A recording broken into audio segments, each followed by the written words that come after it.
Jaylen Wells is in studio right now. Jaylen Wells, it's Gary Parrish. Thank you for being here. And I guess let me start by asking how you're feeling these days, because you gave us quite a scare last month in Charlotte. How you doing as of right now? Yeah, I'm feeling great. Back motivated. I was fully cleared not too long ago, so I'm feeling great. What do you remember about that night, about that moment? I was on a plane flying back from New York City. Guy sitting in front of me was streaming the game, and he said, "Did you see what just happened?" I had not been looking at it. I turned it on, and it got real nervous for a minute. What do you remember about all of that? So I remember everything up to it. I was at the free throw line. Ja told me to leak out after the free throw. So, I was like, okay, let me fake like I'm not going to leak out. And then I leaked out. And then I caught it, went up for a dunk. I was like, okay, I'm kind of jumping from a little farther than I usually do. Then next thing I know, I'm in the ambulance. So you come to in the ambulance, like you have a memory of the ambulance. Yeah. So I passed out, obviously, once I hit the floor. And the first time being conscious was in the ambulance. So how do you balance, you eventually get the news, hey, this isn't as bad as it looked or that as it could have been, but your season is over. On one hand, you're, I guess, appreciative, thankful that it's not as catastrophic as it could have been. On the other hand, your incredible rookie season was cut short. How do you balance those feelings?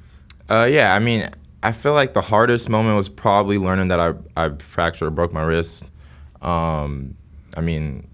I knew everything. I knew like I had a concussion. I was bleeding from my head. But I was like, I'll be okay. Give me 1 to 2 weeks, I'll get out the protocol. And then they came back and told me that I fractured my wrist, and they told me I'd be out for whatever it was, 6 to 8 weeks. And that was when I was crushed. So yesterday, the news becomes official. You are first team All-Rookie after being selected in the second round. I know by the time it's published yesterday, it's not a surprise. It's actually expected, given the season you had, given where you finished in the Rookie of the Year voting. But if I take you back to, say, May 21st, 2024, a year ago today, and I tell you, you're going to finish top 2 in Rookie of the Year and be first team All-Rookie. Like, does that even make sense to you? I know you have dreams, but if you tell me you expected that, it will make you the only person on the planet who expected something like that. If you told me that, I would be like, I know how hard I work, so I'm not surprised.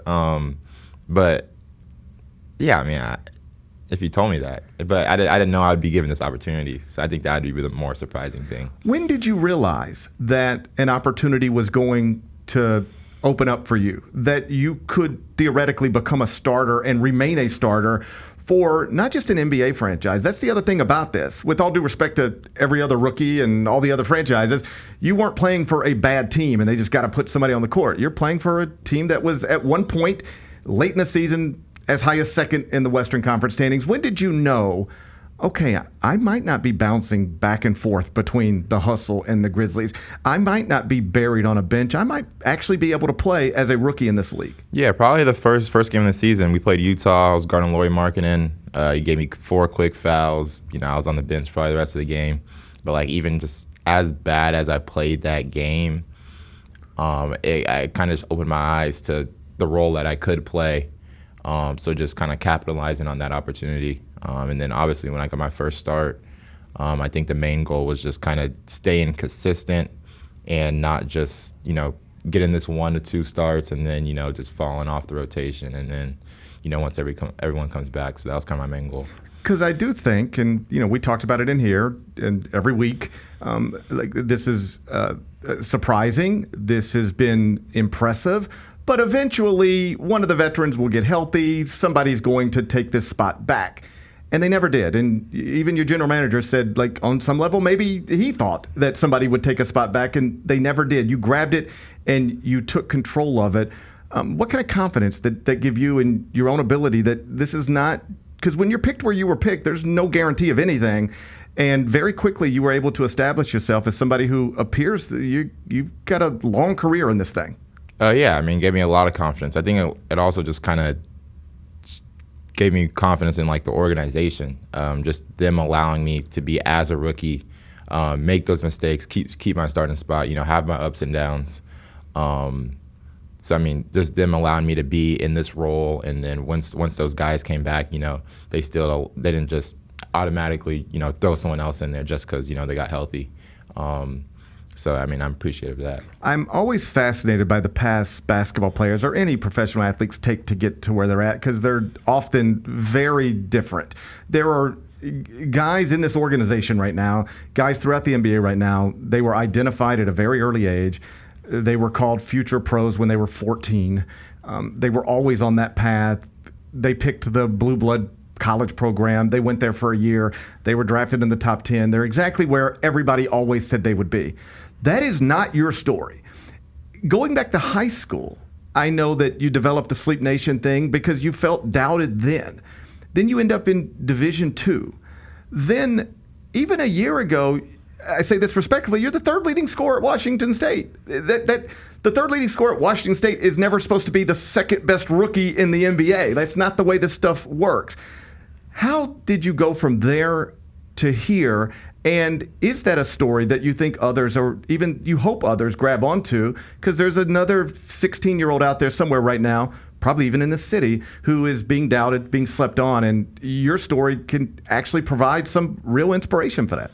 Yeah, I think it's kind of more of a mindset. I never really cared about, being in the spotlight, being on the best AAU teams, having a whole bunch of followers on Instagram. That wasn't really my goal. It was kind of like who can make it to the finish line first. And I feel like a lot of people would try to, run that race too fast earlier in their career, when they're younger. It doesn't really matter when you're in third and fourth grade in high school. It's about at the end of your career, like where are you at? So I feel like I just kind of had to run my own race in a way, and I just stuck to my values, stuck to who I was, and I'm just a hard worker. That's what it is. So in this rookie season, you obviously made shots. I think more impressively, you took on tough, if not the toughest defensive assignment basically every night. When did you realize that would be your role? That your coach was going to say, Anthony Edwards, you're in charge of that. Jason Tatum, you're in charge of that. When did you know that's the role you would serve on this team? I probably didn't know I was going to have that role maybe until the first game of the season, but that was my goal, and that's what I was working towards since training camp. I was trying to guard Dez. I was trying to guard Ja whenever I could, even if they're blowing by me, overpowering me. I really didn't care, because I was a rookie. So it's like, that's what's going to happen to a rookie. So I was just kind of going out there and making mistakes, whatever it was. And I didn't expect to have that role, but I think it kind of just worked out perfectly. Just being able to go out there and make mistakes, so that when the season came, I was ready for that. So everybody always talks about adding to their game. There are things that you brought to the table immediately, things that you can already do at the NBA level. You can make shots. You can take on tough perimeter assignments. What is it you want to add this offseason so that first 2 weeks of next season, we're sitting in here going, okay, the thing that he clearly worked on, prioritized is what? What do you want to improve on heading into your second year? First, just strengthening my foundation, defense, be able to make catch and shoot, space the floor. And then I feel like I could be a better playmaker. I've done that throughout a lot of times in my career. I played point guard in high school when I was 6'6", so I feel like I'm able to, be able to play make and be on the ball a little bit more. So hopefully, if that role comes to be, then I'm ready to take it. As a rookie, you went through a serious injury. You also went through a coaching change. And so Coach Isola he took over on an interim basis. That tag has been removed. He's your head coach. What, if anything, changed about him, personality-wise or in any other way, going from assistant coach to he's now the decision maker? Yeah, I think he's a lot more hands-on with things now. You can definitely see a change in how he's running things. What I noticed, he's just a really smart coach. He always has an explanation and an answer for anything. He always tells us that whatever the defense does, they're wrong. He always has a solution. Obviously, he takes over in a time where there's a lot of games, not a lot of practice. There's only so much you can put in, change. But now he's got an entire offseason. His fingerprints will be on this more so than they were throughout the end of last season. Do you have a sense yet for what we'll notice? What will look different from a Taylor Jenkins coach team to a Thomas Isolo coach team? Yeah, I think the defensive scheme's a little different. The offense a little bit more surgical, I'd say. But from being able, since I wasn't playing, just being able to be on the sidelines and kind of watch the differences, it's actually pretty cool to see. Just kind of how much he was trying to like implement of his own stuff, but also trying to keep, not change too much because it's so into the end of the season. So I think he did a really good job at doing that. Obviously, he was put in a really tough spot. So, now your season's been over for a little while. The playoffs continue. Are you the type of player who, like, when your season's over, you're doing your own thing, or do you turn on ESPN last night and watch Game 1 of the Western Conference Finals? Do you live and die with every bounce? Oh, for sure. I definitely, I went to go get my second workout in a little extra early so I can, get home and watch that game, make some food and watch that game. So when you watch Oklahoma City last night, you're obviously familiar with them. They're now the favorites to win the championship. They had the best record in the league. What specifically makes them difficult to deal with? They got a lot of depth. Guys 1 through 8 can all score. I think I was watching it. Kendrick Williams. He stepped up and started scoring. So when you have that, it's hard. It's tough to guard because obviously on the scouting report, you're probably those 1 or 2 guys that you're like, okay, like we're fine with them shooting all the shots and they're scoring, but those guys can all do it. So, and defensively, I think it starts there too, and they can just pile on runs just randomly. I think there was a point where I was like, dang, like they're kind of struggling right now, and then all of a sudden they're up 20. I'm like, that's the OKC. Like I watched the 4 games we played them. Yeah, they were down in the middle of the third quarter, and then they just took off. And a lot of it last night was Shai Gilgeous-Alexander.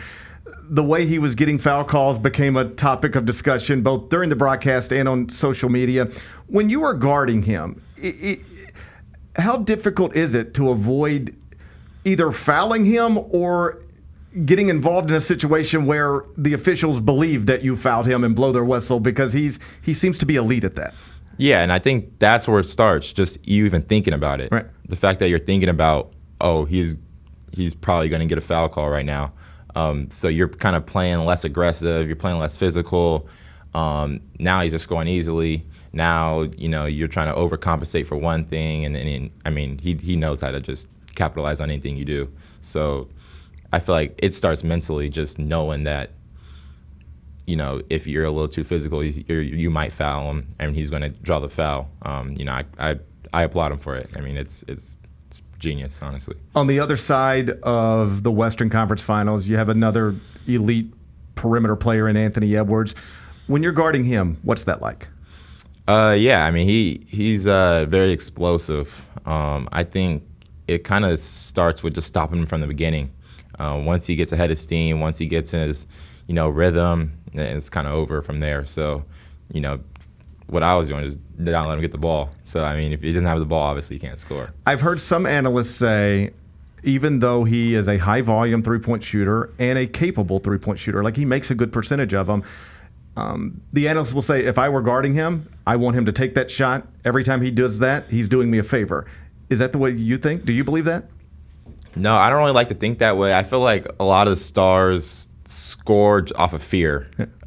You're so scared of getting blown by, getting dunked on, or Shai, getting a foul drawn on you. I don't really like to think that way. Obviously you want to play to their weaknesses, but sometimes you just gotta find a way and guard. Last thing before I get you out of here, and I appreciate your time. What does the offseason look like for you? You noted you've recently been cleared. You had multiple workouts yesterday, so you're in the gym. You're from California. You work in Memphis. You're going to bounce back and forth. How does your offseason going to play out? I'll probably be here in Memphis for most of the time. I have a camp in August. Looking forward to playing Summer League, getting back to what I was, and yeah. Well, listen, man, let me just tell you once again on behalf of everybody here, congratulations on an incredible rookie season. I know it didn't end quite the way you wanted, but you impressed a lot of people, converted a lot of skeptics, and made a real impact, not just on this franchise, but on the NBA. people know who you are today that didn't know who you were a year ago, and that's because in part of the rookie season that you just had. So congratulations. I'm glad to hear you're doing okay, and I appreciate your time. Thank you. Thanks so much. That's Jaylen Wells, Grizz rookie, first team all-rookie. It was announced yesterday. Jaylen Wells here in studio on The Gary Parrish Show. The Gary Parrish Show, live weekdays at 10 a.m.